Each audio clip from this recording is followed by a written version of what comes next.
Giuseppe Lo Bruto, ¿cómo estás? Muy buenos días, gracias por estar aquí esta mañana en el De Eso Se Trata. Buen día, querido Ricardo. Gracias a ustedes, como siempre, para dar la oportunidad de estar aquí con ustedes. Oye, bueno, pues estamos leyendo precisamente las notas que se han publicado en torno a la cumbre de paz. Explícanos un poquito cuál es la lógica de esta cumbre, quiénes participan, quiénes no participan también, que eso es Así es. importantísimo. Y bueno, pues la posición de México sobre todo, ¿no? Sí, bueno, hay que señalar efectivamente que un centenar de países participaron en esta cumbre en Suiza, la así llamada Cumbre de la Paz, pero no fue invitada Rusia y en protesta China no va. Hay un desacuerdo por parte de todos los países del sur global, la gran mayoría, los BRICS, y con una fuerte posición también de México en no firmar el documento final. No lo hicieron los BRICS, no lo hicieron México, ni el Vaticano, ni otros países como Arabia Saudita, Emiratos Árabes Unidos. Es muy importante señalar todo ello porque hoy se refrenda, digamos, podemos ver que después de esta cumbre se refrenda la gran posición diplomática de nuestro país frente a acontecimientos globales como puede ser esta guerra entre Rusia y Ucrania, donde la misma Alicia Bárcena señala que hay que centrarse en una cumbre de la paz, no solamente en este conflicto, sino en los otros conflictos mundiales, como puede ser el tema de Gaza. Hay un tema relevante que es el tema nuclear, de las armas nucleares. México no solo no firma, sino creo que es uno de aquellos países a través de nuestra Secretaría de Relaciones Exteriores que toma una posición muy fuerte en concordancia con lo que los BRICS también, digamos, realizan en esta misma cumbre. Recordémonos que no participó ni Lula por Brasil, China ni siquiera fue, Brasil mandó claramente a su delegación, pero a mí me parece importantísimo que se haya, digamos, externado esta posición de los países del sur global frente a algo que a veces parece que sea el status quo de las cosas, es decir, que Europa decide cómo deben ir, digamos, digamos, las reuniones multilaterales, saltándose también, como bien dijo México, el papel de la ONU, la Asamblea de la ONU, que jugó un papel determinante. Oye, explícanos un poco a toda la audiencia por qué Rusia no está invitada, ¿no? Digamos, lo sabemos, pero para la audiencia, ¿cuáles son estos parámetros? ¿Por qué no participa? Y bueno, pues con eso deja fuera pues una de las partes, ¿no? Es inconcebible hablar de paz, ¿no? Hablar de acuerdos sin la presencia de Rusia, sin la presencia de China, pues digamos, es muy importante que lo aclares, ¿no? Así es, unos días antes de la cumbre también hay que señalar que el mismo Putin, digamos, afirma que está dispuesta a la paz siempre y cuando se anexen los territorios de Lukas, del Donetsk y de otros dos territorios que están ahí limítrofes a estas dos regiones, sobre todo señalando también que no aceptaría nunca la entrada de la OTAN en la OTAN por parte de Ucrania. Dentro de toda de esta diatriba que hay, los países de la Unión Europea, digamos, deciden no invitar a Rusia a la cumbre. De hecho, en ese sentido, hay quien señala que Suiza rompe con la neutralidad que siempre ha tenido. No obstante, digamos, alberga esta cumbre, sino hace señalamiento la presidenta de Suiza que rompería con esta histórica neutralidad, como todos sabemos, que Suiza siempre ha tenido en las relaciones internacionales y diplomáticas. Entonces, creo que esta gran confrontación, también en términos, digamos, de declaraciones, hacen que los países europeos deciden no invitar a Rusia. Sin embargo, es una victoria a medias por parte de Zelensky, el presidente de Ucrania, porque no logra este gran consenso frente a este conflicto. A mí me parece que para llegar a una paz, querido Ricardo, como bien decías, se necesitan sobre todo que en la mesa estén los dos principales, Claro, ¿no? digamos, actores. De entrada, ya si De se da el entrada, digo, diálogo, independientemente. pues vemos, ¿no? Pero si no, si, si no está la otra parte, pues ¿con quién se dialoga, Independientemente no? de las declaraciones, independientemente de las declaraciones.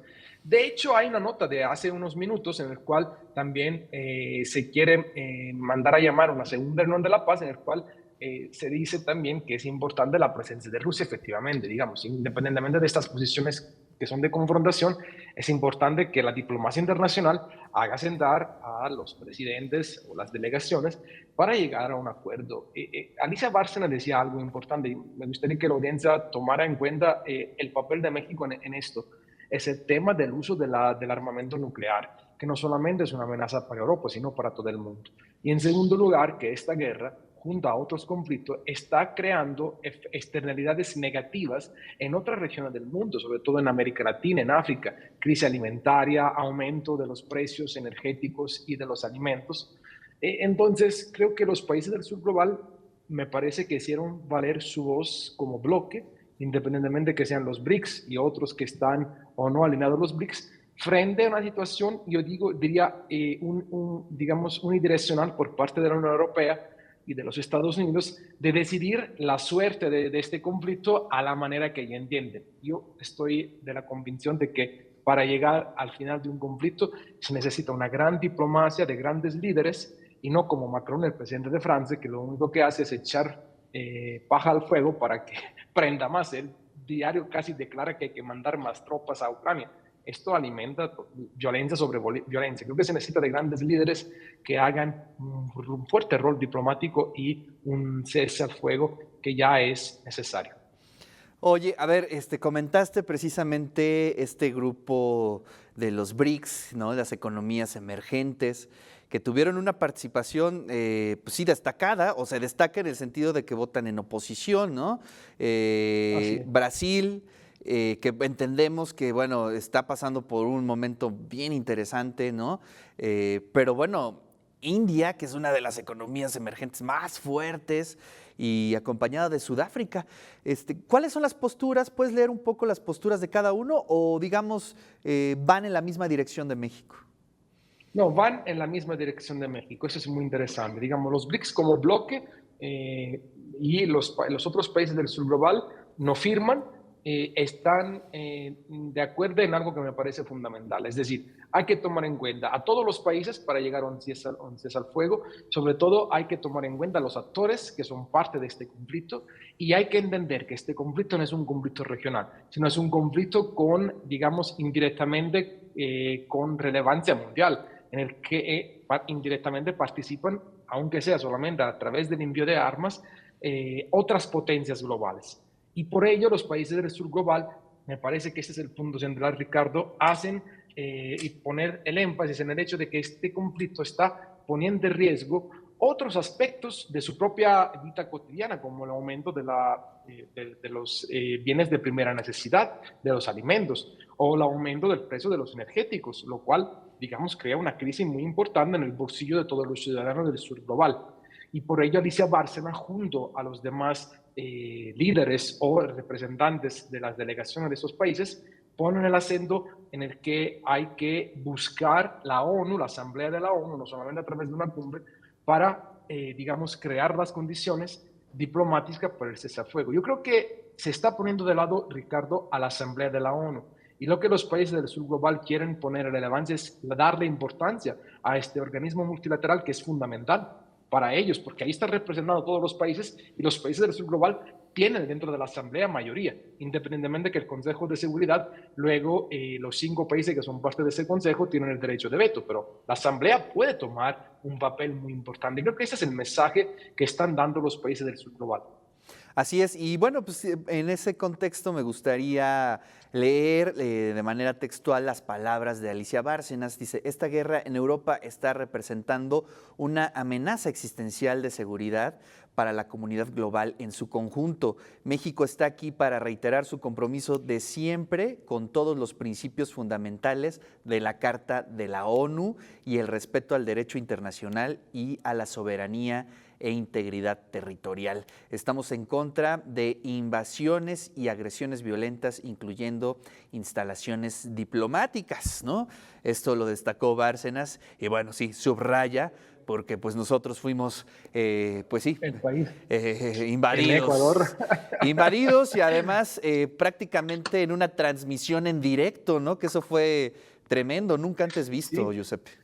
De hecho, sobre ese tema, quisiera poner el acento en el hecho de que la Embajada Suiza está prestando las instalaciones para que se resguarden los bienes de México que estaban en la Embajada de México en Ecuador. Consideran que en este momento las relaciones están rotas. El gobierno de Daniel Noboa ha hecho algo gravísimo dentro de las relaciones diplomáticas, es decir, invadir, entrar en un espacio que es soberanía de México. Acordémonos que está prohibidísimo entrar en una embajada y que esto ni siquiera en la Segunda Guerra Mundial se violó. Y por ello yo creo que conectándolo con lo de hoy, querido Ricardo, el tema es que se quiere dar un peso importante a los tratados internacionales, como el tratado, por ejemplo, que Alicia Bárcenas efectivamente menciona sobre digamos, el desarmamento nuclear que debe de haber en todos los países, que viene desde la Guerra Fría. Ha habido varios tratados. Y el tema del respeto del derecho internacional y de los organismos multilaterales, como es la Asamblea de la ONU. Yo creo que el mundo, independientemente de las grandes crisis, de los grandes conflictos, puede mejorar un poquito en resolver los grandes problemas globales a través de la ONU y de sus, digamos, agencias. Eso creo que los países del sur global le están apostando a ellos. Y hoy, tú decías bien, si consideramos las economías de la India, de China, de Sudáfrica, de Brasil, de México, representa ya el 70-80% de la economía global. Digamos, no son países chiquitos, son países que representan una gran fuerza a nivel económico y diplomático a nivel global. Creo que el mundo está cambiando y tenemos que tener los ojos bien listos para ver cómo está cambiando esta configuración de los espacios de poder a nivel global. Sí, sí, la verdad es que hay que ponerle mucha atención a esto. Oye, nos sobran un par de minutos. Me gustaría mucho que nos dieras tu punto de vista sobre lo que estamos viendo en Argentina. La verdad es que duele muchísimo ver estos enfrentamientos en la calle. Comienzan a tener impacto, pues ya lo que se advirtió Milei, que lo dijo con todo cinismo, ¿no? ¿Cuál es tu punto de vista, Giuseppe? Mira, iba justamente, estoy preparando una columna sobre ello porque bueno que me lo comentas. Mira, las últimas manifestaciones que hubo en contra de la ley Bases, que es esta ley que quiere a ejecutar el gobierno federal de Argentina a través de su presidente Milei, demuestran la violencia, la exacerbación de la violencia en frente de estudiantes, de ancianos. Hay casi 20 estudiantes, digamos, puestos en cárceles de máxima seguridad, como si fueran terroristas asesinos.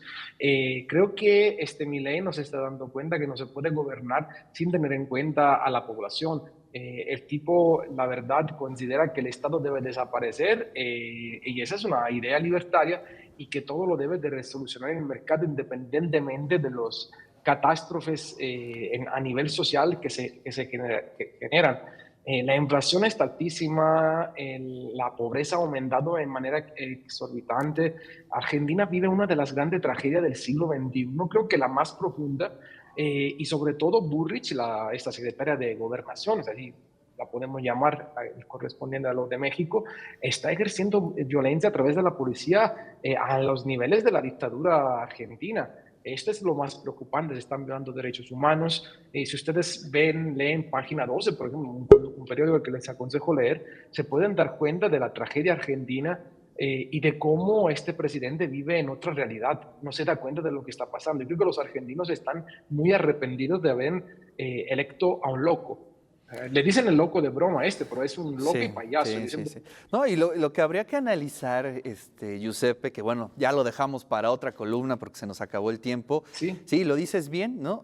Los argentinos están muy arrepentidos, ¿no? O un sector está muy arrepentido, pero también habría que analizar por qué se votó por él, ¿no? Es decir, qué pasó al interior de cada uno de los argentinos que le dio su voto, ¿no? Sería muy interesante ahí comenzar a analizar, ¿no? Este tema de las subjetividades, hacia dónde ver, pues se cerró la puerta del futuro para gran parte de los argentinos y bueno, pues eso quizá los empujó a dar ese voto, pero bueno, finalmente ahí está el escenario, hay que seguir al pendiente y lo dejamos de tarea, ¿no? Sí, esperemos próximo martes presentarlo. Yo estaba preparando justamente una columna sobre Argentina, pero lo puedo presentar con gusto y tratar, esperando sobre todo, Ricardo, que esa semana no se agudice la crisis, sobre todo en términos de violencia en contra de los manifestantes, que la mayoría son estudiantes, padres de familia, ancianos, pensionados. Eso es lo más grave. Así es. Giuseppe, bueno, te mando un gran abrazo. Muchísimas gracias.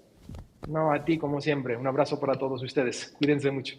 Bueno, pues ahí está la voz del doctor Giuseppe Lo Bruto.